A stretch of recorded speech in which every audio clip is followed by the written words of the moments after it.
हमारे घर एक गैरस जमात जर्मन आती हैं, वो कहती हैं कि अल्लाह ताला अपने बंदों से इतना ज्यादा प्यार करता है, इतना ख्याल रखता है, तो अफ्रीका में ऐसा क्यों है कि वहाँ इतनी गुर्बत है, वहाँ लोग भूख से मर रहे हैं, तो वहाँ अल्लाह ताला का प्यार कहाँ गया हुआ है?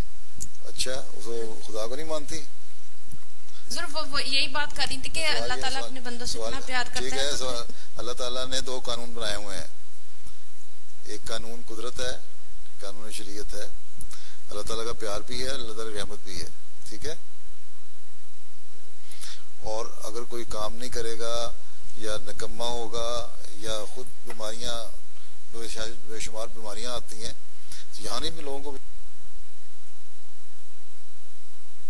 बीमारियां आती, फिर कह दे कि बीमारी क्यों आती है, अल्लाह ताला हमारे से प्यार नहीं करता।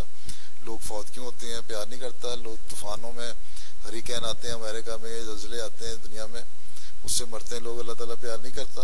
वो ये कह रही थी कि 2 साल हो गया वहाँ बारिश नहीं हुई, मुझे लगता कि ये बात की समझ नहीं, बारिश नहीं हुई, मौसमों के लिहाज से बारिश नहीं होती, कहत आते हैं, कहत साली के लिए, इसलिए इस्लाम ने हमें सिखाई है दुआ इस्तिस्का की।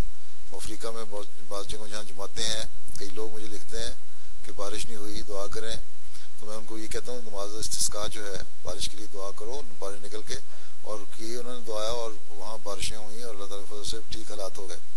तो कुछ तो बारिशें ना होने की वजह है, लेकिन कुछ इनके अपने कसूर भी हैं कि काम नहीं करते, निकम्मे भी बैठे रहते हैं, सिर्फ दूसरों की कौमों के से मांग के खाना है।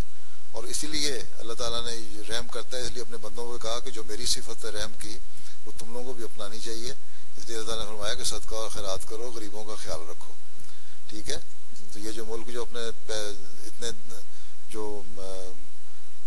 फसल है और दूध है और मक्खन है और घी है और सब कुछ ज़ाया कर देते हैं और फेंक देते हैं, इनको चाहिए ना अफ्रीकन मुल्कों में भेजा करें ताकि उनकी पियो। तो कानून कुदरत के तहत आते हैं, कैद सालियाँ भी आती हैं, बाज़ इब्तला होते हैं, लेकिन अगर उसमें कोई मर रहे होते हैं तो अल्लाह ताला ने अगर यहाँ इब्तला में डाला किसी को, असल ज़िंदगी तो मरने के बाद की है, तो वहाँ असल रहम तो वहाँ होता है अल्लाह ताला का। तो क्या पता अल्लाह ताला इंसानों को बख्श के दे और कोई इनसे हिसाब किताब न ले। ये अल्लाह ताला का रहम ही है ना कि अल्लाह ताला बख्श दे और वहाँ रखे। हम तो इसी बात पे यकीन रखते हैं कि आखिरी ज़िंदगी असल ज़िंदगी है। जब वो ज़िंदगी असल ज़िंदगी है तो अल्लाह ताला की रहम और बख्शिश उनको वहाँ अपना आला नज़ारा दिखा देगी।